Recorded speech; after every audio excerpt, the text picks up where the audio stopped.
Hey, welcome everybody. This is Jeff Newton. Welcome to our Substack. You guys are, man, you're in there early. Most people are on Facebook. You guys are following me either on a non-paid subscription or a paid subscription. And the paid subscribers tonight are getting a little look at the inside of my career. I figured I'd start out by telling you sort of my career story before we get into all the politics and Minnesota and Iran and Venezuela and Greenland and you name it, Donald Trump, 60 Minutes, CBS, all the stuff that's going on with them. I figured I'd just tell you about myself. That way, as we go forward and we tell more stories, you understand where I came from and have some perspective on the things I say and how I say it. So I'll just start from the beginning. I'm gonna take this off. It's a little warm in here. Look at that, no hair. Woo! I kind of knew I wanted to be a writer when I was in high school. I started out as a freshman working for my college newspaper. I started out as a freshman working for my high school newspaper. I remember at first, because I was kind of a jock, they sent me to cover sports. And I remember I was covering a baseball game, and this guy, I'm gonna call him out. This guy named Morris Shutt was pitching, and the catcher at the time, he and him were really good friends, and they were kind of joking around, making fun of the batters, and weren't taking the game real seriously. It seemed like it was this inside conversation between the two of them that nobody had any knowledge of except those guys, and I was sitting behind the plate listening to it. And it seemed to me it was a much more interesting story than the game, which, in high school, your papers come out every month, so the game story didn't really matter, but the back and forth between these two guys was really interesting. So I wrote this story about how they were goofing around on the batters and making fun of them the whole time.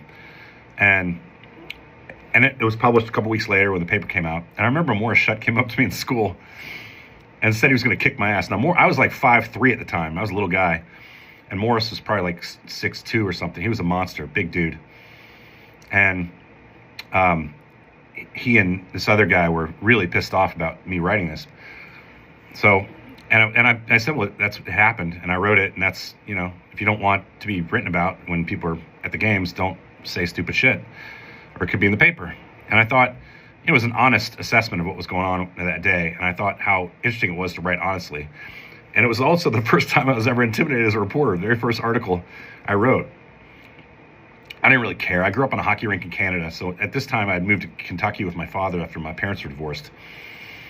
So I wasn't really scared of Morris Shutt. I didn't want to get in a fight with a guy 6'2", but I also didn't mind fighting. It was just kind of when you're small, you fight a lot because people pick on you, and you're either going to get picked on or you're not. So, and it didn't end up in any fight or anything. He just didn't like me for the next 4 years, however long we were in school. And what I learned is the interesting value of reporting and writing. And people coming up to me afterwards. At first, it was like really interesting because my name was on it, and I just thought, I wasn't a really good student ever. I just couldn't sit still. It was impossible for me to sit still in a room for 5 minutes. I had this sort of, ADHD, ants in my pants, whatever they called it back then, attention deficit disorder. Back then, this is like in the 80s, right? In the early 80s. Nobody really talked about that stuff. And if they did, they gave you, whatever drug it was back at the time to try to calm you down, which made you numb or whatever. I never had any of that stuff. I just played a lot of sports. I played soccer, I played hockey, I played football, I wrestled, I played tennis, I played rugby in college and hockey in college. And so I wasn't, academically inclined. And I was always surrounded, especially on my high school soccer team, by a lot of really smart kids, lots of national merit finalists and kids that went on to Harvard and Northwestern and, Yale and you name it. They were brilliant people, and they've gone on to brilliant things in their life. And I was kind of the dumb kid. And I didn't have a lot of money. My dad was middle class. He was an architect, but it was a middle class architect job. He worked for his brother. And I realized at the time, like, this is really powerful, that the idea of writing something and then people recognizing you for it felt really amazing. So I fell in love with it. I also had studied Ernest Hemingway in high school. And so I loved his writing, and I loved, like J.D. Salinger, all the sort of classics that make you read. And I could barely get to class half the time. I couldn't stand sitting down. But when I was in class, especially English class or newspaper class, there was nothing else I where I wanted to be. It was like the one place outside of sports that I just knew I belonged. I wasn't very good, but I loved it. And so I worked in my high school newspaper for 4 years and went on to college. And when I got to college, all I was worried about was not flunking out. Growing up in Kentucky after you leave Canada, Canada's already a beer drinking kind of country, and then Kentucky's a bourbon place. And even when we were, in high school, we partied hard, like lots of keg parties and stuff in high school. Stealing your dad's bourbon out of his cabinet and filling it with water, that whole thing. So, I just really thought, I was on a path to the assistant manager's job at a convenient food mart. And when I got to school and I got into college, I remember I was definitely lower half of my class in high school. I was not an overachiever at all. I got in by the skin of my teeth. And my best friend and I, sorry, I got a little thing in there from the peanut butter and jelly. My best friend Danny and I were roommates in college. And I started working for my college newspaper immediately that year. I went to Eastern Kentucky University. That's where I could afford to go. Didn't have any money. Went there. And I got involved in their journalism program really early on. And I loved it. I loved going out and writing. I remember the first story I wrote for the paper was about a crosswalk where kids were coming across, and this guy was speeding through the intersection, and instead of he missed the people who were walking through the crosswalk, but he ended up swerving away from him, hitting a car coming out the other direction. It was a Corvette he was in. And I remember going up, and my friend Rob Carr, who's right now he's a Getty Images photographer, shoots sports, Super Bowls, all that stuff. Back then he was just another guy who worked at the paper. And we went down, he shot all these pictures, and we thought, well, this story's gonna be like 6 column inches, which is nothing. But I then went down to the police station and I started tracking all the cases on my campus where there have been car accidents. And largely because, you're talking about a crosswalk, and there's all these accidents at this one particular crosswalk because people were either getting hit or, cars weren't stopping appropriately and they were hitting it, all sorts of stuff, or hitting people turning the other direction. And I did this little story about, through open records and everything, that showed that this was a problem, that Eastern needed an overpass there so people wouldn't get killed. And, and it was buried on like page, A20 or something. It wasn't a big deal, but it was a start for me. I was like, okay, I can do this. I worked all 4 years in my college paper and eventually became editor-in-chief. My grades were always average. I always tell people, like, kids learn differently, I couldn't learn by sitting in a classroom. I had to be doing. And your college newspaper was a great place to do that because you were out talking to people, coming back, sitting down, writing stories. You felt like you were in a real newsroom. So you were kind of, working, and, by the time you get to be a junior or senior, you have your scholarship money to pay for your education, which was great for me since I wasn't an academic. It was really a gift. And then you get a little bit of money each week from the salary you make, and, pay for your beers or something. So I loved it. And I was really fortunate. I was actually I was surrounded by people who were far better writers than I was. And it was very intimidating, but I tried to learn from them the best I could. I remember sometimes sitting there thinking, man, I am never, ever going to be good at this profession, ever, as a newspaper reporter. I'm good at reporting. I'm digging stuff up. And I wasn't intimidated by public officials or congressmen or senators or whatever, governors. I looked at them as like a challenge, shed that light on them, and even at a very early age. But the writing wasn't there, and I just worked at it, and I was still, I felt average. I remember at the Kentucky Intercollegiate Press Association one time, which was the state's governing body for college press awards, and I was so upset. I was drunk, sitting in my newspaper advisor's room talking about how I was a failure in journalism. I'm never going to make it. I was a junior. And she kind of like hugged me and said, "You're going to be okay, kid. Like, don't stress about it. You're doing just fine." And the next day at the awards banquet, I won the Outstanding College Journalist in Kentucky that year. And then I did it again the next year, which was not a normal thing to win it 2 years in a row. And then I started believing in myself a little bit more. I still wasn't a good writer, by the way, but I was learning. I took a job out in Los Angeles on a fellowship that was awarded to me. I worked there for a couple of years. Arnold Schwarzenegger was my landlord. I did a lot of regular sort of editing, and I edited for 2 years. And then one time we were doing a story on this bunch of kids who had started a newspaper in Prague after the fall of the Berlin Wall, just a couple years before. And So I was really interested in that. And so we were commissioning a story about these kids, and I was able to talk to some of them. And then they have a job opening because it was in Editor and Publisher, which was the trade magazine at the time. And I applied for it because I've been there in Los Angeles 2 years, and I felt like I was in a news vacuum, and I was doing a lot of entertainment stuff, interviewing movie stars and all that kind of shit. And it just didn't appeal to me. It didn't seem like it was what I was built to do. So I applied for this job, and they called me on the phone, and I was like, I'm pretty hot shot, making good money out in LA, right out of college, editing. And I interviewed with these guys, and they were like, yeah.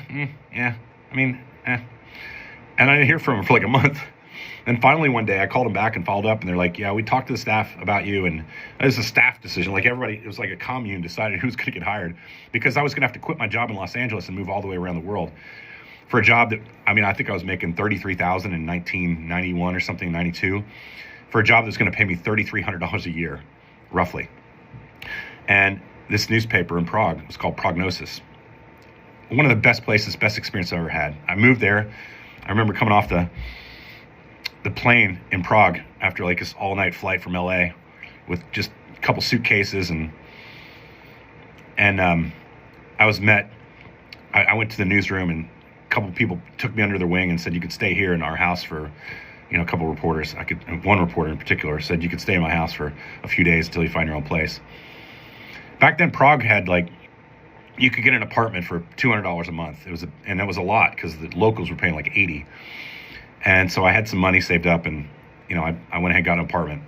And then my girlfriend moved out from LA at the time, and she was also working at the magazine I worked at, and she was the chief financial officer for them. And she moved out and subsequently became an employee of the paper as well, helping manage the paper, manage the finance of the paper. And I worked there, and when I was there, I'd always kind of had this idea that I wanted to cover conflicts and war. That happened in college.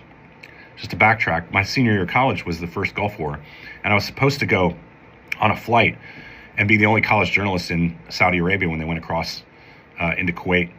And I was going to write my paper, do all these stories every week. And at the last minute, I was supposed to be on a flight out of Frankfurt on a plane, and all these special operations guys were supposed to be on that plane too, and I wasn't allowed to be on it, and they kicked me off. And I felt like I'd missed my opportunity to cover war. I was really made me crazy. So then I went to LA, then I applied for the job in Prague, got the job in Prague. And when I got to Prague, they had a couple of people actually in Zagreb and Sarajevo covering the war in Bosnia. And, there wasn't any room for me to go down and do it, but I was aching to go do it. And a break happened sort of halfway through my time there with the reporter who was there. His name was Joel Brand. He was a fantastic writer, fantastic reporter. He might even be a friend of mine on Facebook now. I haven't talked to him in years, or, the only kind of thing I had before, he was always in Sarajevo. So it was after I left, I sent him a couple correspondence saying how inspiring he was. Great reporter. Could have been one of the best, I think, at that job. I don't know what he went on to do, moved back to California where all his friends were from. But I was, he had to leave for a period of time, and I got to go to Bosnia and cover the war for a while. And it was the most amazing experience of my life and the most terrifying. To this day, of all the conflicts I've covered around the world, it was the most scary. I think most people don't know that back then there was no schools or classes to cover conflicts. You just did it. And it was, frankly, quite irresponsible. You could go to Bosnia.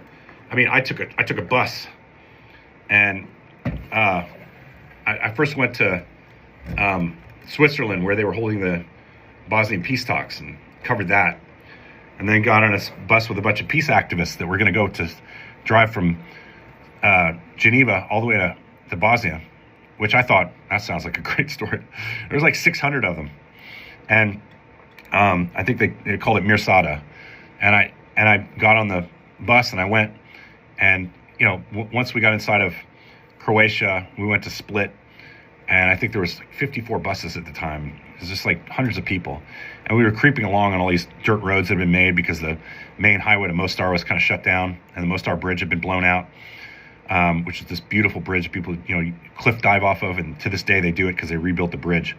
And we were going, and one time we were staying by this lake, and I remember people got so scared by being threatened by the local forces there that we went from 700 people down to 150 in 2 nights. They just left.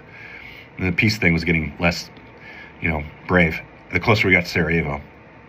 And then the next day, after staying at this lake for a few days and trying to figure out what we're going to do, this peace activist group decided they were going to go ahead and go for it. And so you're going over the mountains, and at that point, I'd linked up with some reporters. Now, you have to understand, I was 24 at the time. My first war, I didn't know anything about war. I didn't know what an AK was. I didn't know what weapons were what. I didn't know what incoming versus outcoming was. And, we were following this convoy, and I get in with one guy was actually writing for Soldier of Fortune magazine. And, and the other kid was a kid from Paris who I can't remember who he was writing for.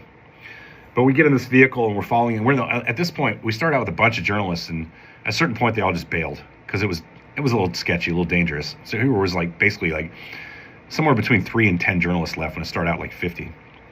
And because we didn't know any better, we didn't know it was getting that dangerous. So we're getting ready to go over from the Croat side into the Bosnian side. And we went over the top of this ridge and we saw a Croatian checkpoint. And as you probably know, the war in Bosnia was about the Croats who were fighting the Serbs, but also fighting the Bosnian Muslims, and everybody's fighting everybody. So we get over this ridge and this checkpoint stops us and says it's, the fighting is, they wouldn't let us go at first. And then finally they're on radios and the front lines were between these two mountains. And there was a village at the bottom. And they said, go ahead and go. Because they don't give a shit. It wasn't like they were trying to stop us. They just didn't give a shit. And I remember driving down this big mountain in this car following these buses. And as we got to the bottom, we turned left. And as we turned left, there was a sign. It was like one of those signs you see, welcome signs to a small town. It was like a village. Probably only a few hundred people that lived there. And it was basically welcome to Gornji Vakuf. Gornji Vakuf. I will never fucking forget the name of that town. And as we're driving through, both sides of the mountain just started opening up on the convoy. There's mortars dropping in on the convoy, and these buses are speeding and trying not to go off the road so they don't hit landmines on the side of the road. And I remember the first thing I saw before anything started, we're driving into the town, I see the sign, and on the right side of me, there's an old man with gray hair and a little boy, must have been no older than 5. And he was holding his hand standing on his porch, a little single-story home. And I just looked over at him and saw him, and they had this blank look on their face. Who the fuck are you, for one? And 2, just ravaged by war. And they were just in the middle of it. So anyways, this starts happening, and they're shooting dishkas at our, the anti-aircraft guns at our vehicles and everything. And you can see them pockmarking the walls as they miss our car. And I'm just screaming at my driver in French, allez, allez, allez, hurry the fuck up. And some of these buses are getting stuck on the side, and we're passing them dangerously on the side because we had to go around them. We couldn't get stuck there when they were mortaring us and shooting at us with dishkas and AKs and sniper rifles. I mean, the town was only I don't know, it seemed like we got through it in about a minute.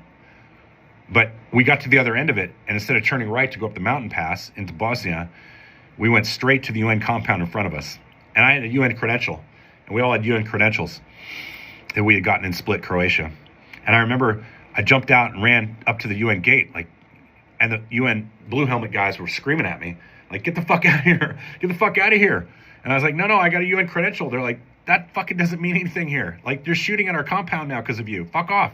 I think they were Danish or Norwegian or something. And they were yelling at us really aggressively, And I'm like, how do I get into Bosnia? They said, you go back up that road and make a left. I'm like, I'm not fucking going back up that road. Are you out of your mind? Did you see what they were doing to us? And they're like, get the fuck out of here. So we jumped back in our cars and went another couple hundred yards back towards where the fighting was coming from. And we made that left turn to go up in the mountains, up into Bosnia. And as we go up in the mountains, the fighting stopped, and you could see people walking with their AKs. It was almost like they were taking a shift that day. My shift's starting, and other people were leaving to go out. And we clearly crossed to the front lines of the Bosnian troops. We get to the top of the hill, and there's a checkpoint, another checkpoint. It was like the one we had passed when we had come in from the Croat side. But these guys were not nice. They fucking dragged us out of the car. They dragged me out of the car. They put me on my knees. And they threatened to shoot me. And, I was trying to speak at them in French, and they didn't understand English or French. But the guy from Soldier of Fortune spoke German. And he started speaking to them in German. They understood him. And I said, what's going on? He said, hey, listen, No big deal, but they say they're going to shoot you, so stay calm. Now, this is like the first half hour of my life covering war. Like, that was it. I'm trying not to cry. I'm terrified. And they say they're going to fucking shoot me. And I'm thinking, what's the problem? Well, we had rented a car in Croatia, and when we got to the checkpoint, it had Croatian license plates on. So they're like, you're a fucking spy. And I'm like, what the fuck are you talking about? It's a rental car. And he's like, so the guy with me from Soldier of Fortune is big, he's short, but he's like burly guy. He walks over and just rips the license plate off the front, and he goes up to this fucking guy who's pointing a weapon at me, and he stuffs this license plate in their chest. And he says, okay, now we don't have Croatian license plates. Are you happy? And it started making sense to the guy. Like, if we didn't have license plates, we'd be a spy. If we had license plates, we'd be a spy. It's kind of catch-22 for us. And he looked at him, and he lowered his AK, and he started laughing. Right? He just fucking started laughing. And then he said, do you have any cigarettes? We always had cigarettes. You have cartons of cigarettes, because it's the way you get through checkpoints there, is people would go up and go like this, and you give them some cigarettes. So we gave him some cigarettes. And then these Bosnian Muslim guys said, do you have any alcohol? That was my first look at hypocrisy. And we did. We had Bekarovka. And we, or Slivovitz, one of the two. And we got it out, and we started drinking the stuff with them. And, going back and forth. And then he goes, photo. Right? So I was about to get killed like 2 minutes before, and now they want a group photo. Great. So that's what we did. We did a group photo, and I smiled, and I was holding the alcohol, and they were holding the alcohol and cigarettes and whatever. And that was the first checkpoint. And I've fucking never been more scared in my life of dying. And I realized I was out of my league. There's no school for this. There was no training for it. You just had to. And that's why other reporters wouldn't travel with you or experience, because they knew you were going to do something or say something that would get them killed. So it was like a pecking order. If you were really inexperienced, you didn't get to drive with the New York Times or, somebody from Paris Match or whatever. No fucking way. They drove, their own vehicles, own armored vehicles, and even then, armored vehicles are still pretty rare. Like the BBC had them and other people had them, but it was scary. And they let us go, and we went on, and there was a number of other checkpoints, like dozens of checkpoints to get to Sarajevo. Anyways, that night we didn't get Sarajevo. We got to this little town called Zenica. And Zenica was this little town, halfway between where we'd come in and Sarajevo. And there was this place called the Intercon Hotel. It wasn't like a real Intercon like you see over the world. If it was only like 5 stories, and it was small, and there was no room at the end, you know what I mean? Everybody was sleeping on the floor in the lobby with sleeping bags. And I remember outside, there's like a little outside cafe. I was having something to eat, which is, you were lucky. And this little family came up. This girl, she was like 16, her boyfriend or whatever, he was like 17, came up to me, and they had a little brother with them. And he said, would you like to come to my house? It's right next door, and have something to eat. And I said, sure. And they took me up into this 5-story, I think it was around 5 or 6 stories, apartment building. Walked in this little apartment, sat us at the table, and went into their fridge. There's no electricity, because the electricity was going on and off because the war was going on. They were rationing it, and they would get like 3 hours of electricity a day. They were learning English by watching MTV. That was when MTV was the shit. And they learned perfect English by watching MTV. And we're sitting at the table, and the kid says to me, would you like some of this? And they cut off some meat. I think it was roast beef or something like that. Little thin slices, really thin slices. And they cut off some bread, put it on a plate, and they brought it over to me. And I sat down, and they said, go ahead and start eating, without me. I said, I'll wait. No, go ahead and eat. And I realized after like 5 minutes, they weren't eating at all. They had just brought me in as a guest, and they were just feeding me. The kindness, the empathy they had, because they could see I was stressed. And, here I was, taking from them, from people who had nothing. I was never more ashamed in my life, and I didn't know how to handle it. I couldn't not eat it, because it was like really valuable to them. They didn't have any money. There's a war going on. They had no jobs. There's a war going on. And so I ate it, and I went downstairs and I slept in the lobby. And the next morning I got up, and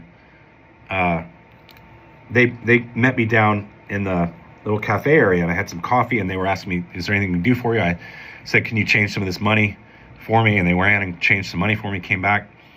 And the young girl who was there, a really beautiful girl in her like mid-teens, she said, I have a letter, and my family has gone to Germany, and I wasn't able to get out. Can you take this letter to my family? And I couldn't do it as much as I wanted to. Hold on a second. One of my dogs. What?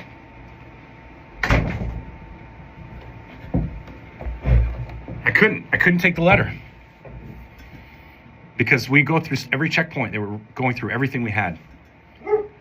Quiet, Dixie. They were going through every letter we had, every picture, everything, to see if we were spying for somebody. And I realized if I had this letter, it would show that I had taken sides. I was terrified of getting caught with something that would put me in jeopardy. So I had to tell her no. After all they'd done for me, it was a moment of shame, real shame. I wrote about it in one of my newspaper articles when I was published on this. I wrote a whole sidebar on this family.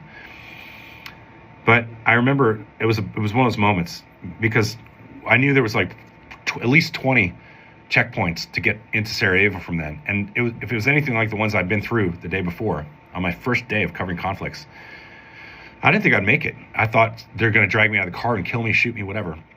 And I literally sat on the steps of this Intercontinental Hotel in Zenica, and I had a nervous breakdown.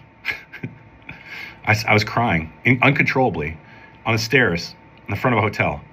And people, other journalists and UN workers, and walking back and forth, and people trying to lean over, you okay? And I was like, I just couldn't stop crying. It wasn't like sadness, it was fear.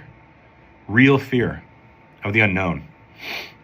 And I remember saying to myself, this is the moment. This is the moment that I decide whether I can do this for a living or not. And I'm either going to have to fucking deal with it and go forward, or I'm going to have to go back through the area that I came the day before. And nothing seemed like a good option. So I sat there and bawled my eyes out for about half an hour, and came to the grip, got a grip on myself, and then decided I'm going to go on with this crew, and we're gonna go to Sarajevo. And eventually I made it into there, and it's a longer story about my time there. But it was a watershed moment for me, as to whether I was going to cover conflicts or war ever again. And I figured it out, and I went, and it became the beginning of a career that, I moved back to the United States after that, and I was speaking at an event in Kentucky my father wrestled me into. By the way, Irish breakfast. Honey and milk. It's fantastic. Look at that. I was speaking at an event, and the editor of the local paper came up and said, hey, we have a job for somebody covering Fort Knox. And it's a small paper, 18,000 circulation or something, but you'd get to cover the military, and you seemed to like that. And I realized I'd gotten a job offer basically on the merits of a speech I made about being in a place that had no U.S. military at all. I didn't know anything about the U.S. military. The U.S. military was not in Bosnia at the time. They didn't come till after the Dayton Peace Accords in 1995. I was just out there running wild. And but I knew that I wanted to cover war and be a war correspondent and cover the U.S. military, because there weren't a lot of wars going on, so you could still make a good living doing FOIAs and shining a light on the waste, fraud, and abuse the U.S. military had in front of them. And I get to cover features, stories, and all sorts of stuff. It was a really interesting path. And I knew if I went to Fort Knox, I would learn everything I needed to know to sort of get a rudimentary understanding of how the U.S. military operated. So it was like a training ground in a sense. And so I did. I took this job, and it paid me a lot more money I could live off of. And I went to this small paper in Kentucky. And it's called the Elizabethtown News Enterprise. And I was there for 3 years, and covering everything and doing FOIAs and writing about sexual harassment on, in the military, and, all those kind of stories. I even got to cover city council, in a little town, Radcliffe, that was next door. And I was close to my father, who, was in Louisville. And so, I did that. And then I started looking to get out, because I figured, if I'm going to cover war, I can't be doing it from here. So I worked really hard to get a job at the next paper. You guys, I'm sorry, you got to see this. This is my wife has apparently let the other dog out. Go on, go home, go home, quiet. She's not supposed to let dogs out when I'm writing. So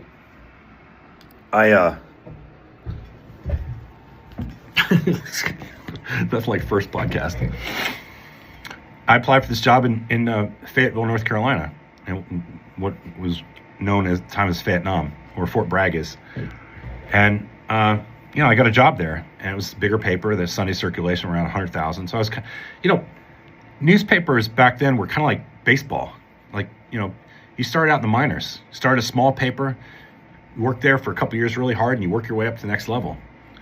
And it's like AAA, single A, double A, triple A, and then you get to the majors. So my job was just treat it like I'm trying to get to the majors. So I worked at the Fayetteville Observer for 5 years. And then after that, I was, trying to get out of there because I wanted to get to a bigger paper. And I remember applying for, I won a bunch of awards in Fayetteville when I was there, public service awards, stuff like that. I covered waste, fraud, and abuse cases that were, breaking news. One of the series was entered into the congressional record for, showing how they were wasting credit card money on these soldiers' credit cards, impact credit cards, stuff like that. Lots of sexual harassment stories, lots of drug stories in an MP company, for instance, that had drug dealers in it. And I still got to play hockey because there was an ice rink at Fort Bragg. So I also had really good sources because of that. I had friends in special operations, friends in Delta Force. I ran the gamut, and I played on Fort Bragg's travel team as a civilian who wasn't in the Army, because me and another guy were Canadian, and he was a teacher at the local school. And they're like, yeah, you're Canadian, come play with us. So they let me play on their team, and we travel all around, play all these university club teams and, semi-pro teams that are, older guys retired and things like that. And that was a lot of fun. So I got to do what I loved to do when I lived in Canada, and I got to work for this paper.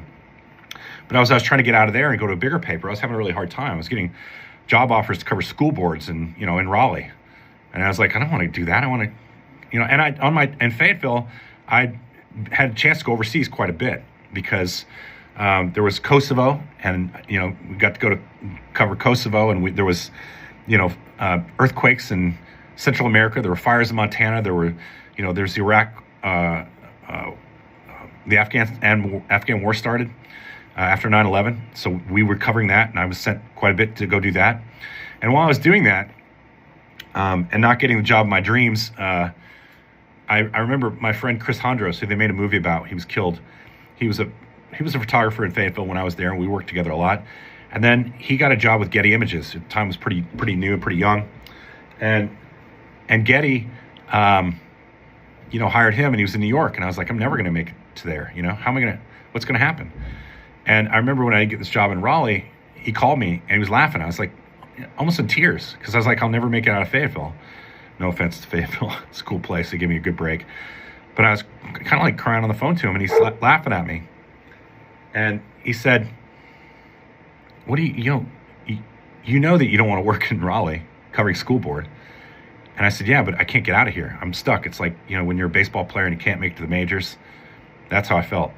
And he said, like, a year from now, you're going to be working someplace great. I know it. But you don't see it because you don't know you're talented. And somebody's going to discover you. You're going to figure it out.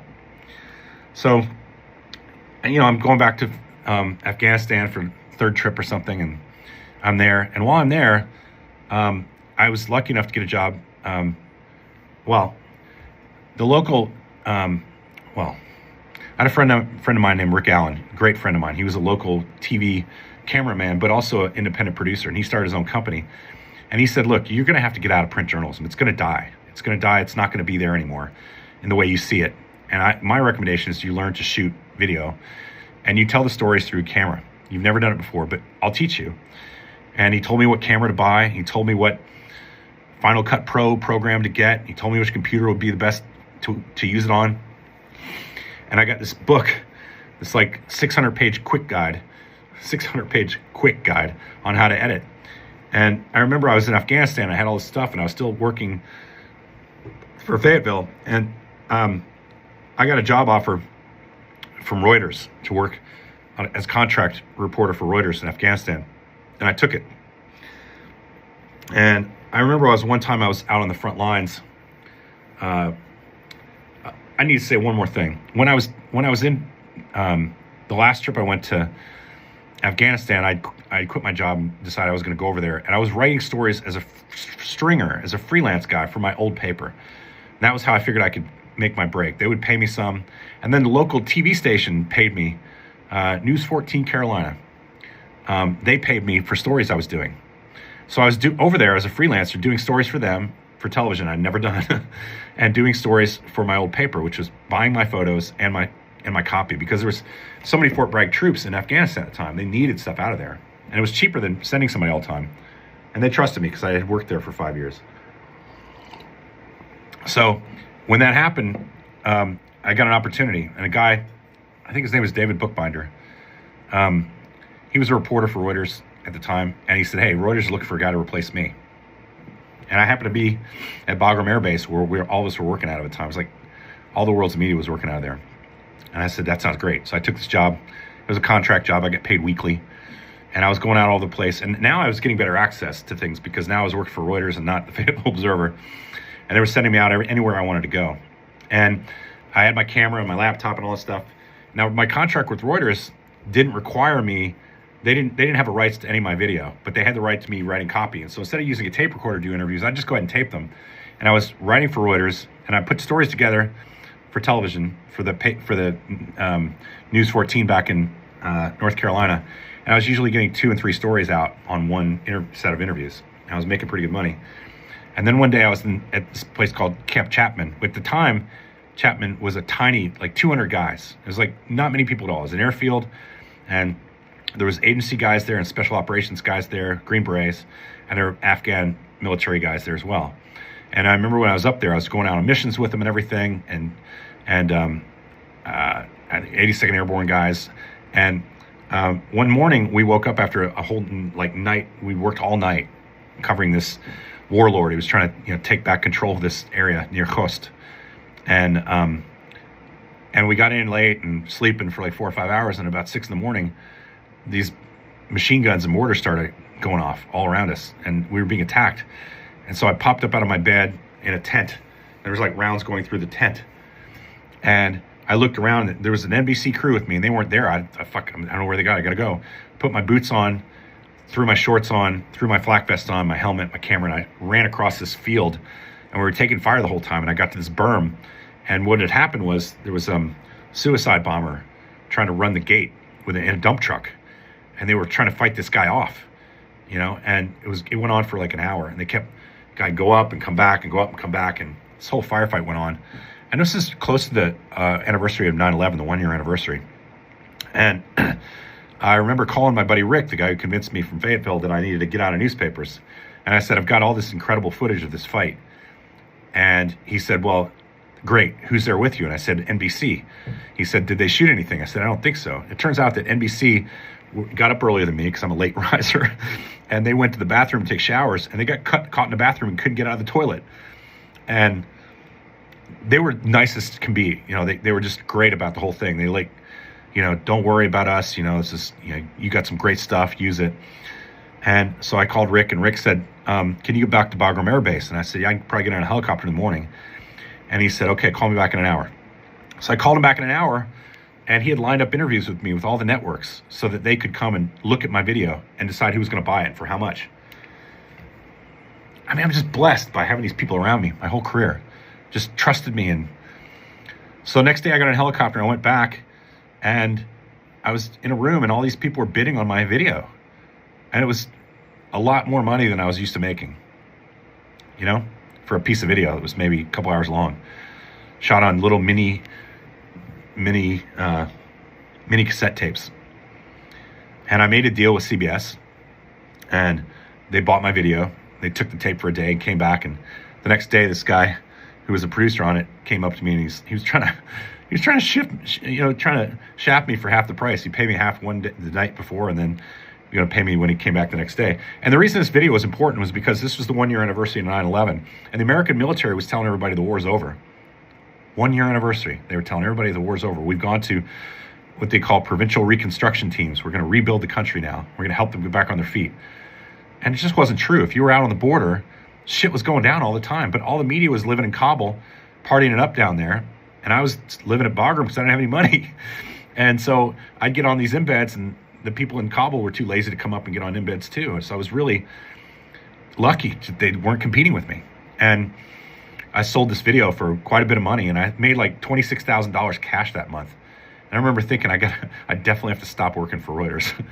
And, I met a correspondent from 60 Minutes, and she got me in with the executive producer of 60 Minutes. And, after about a month of negotiating back and forth, they offered me a contract job to work for 60 Minutes 2, which was the Wednesday show. And I mean, I didn't know anything about television. Like, they said to me, like, you'll be my producer. And I was like, what's a producer? No, I was a print guy. I did this all day, clickety clack.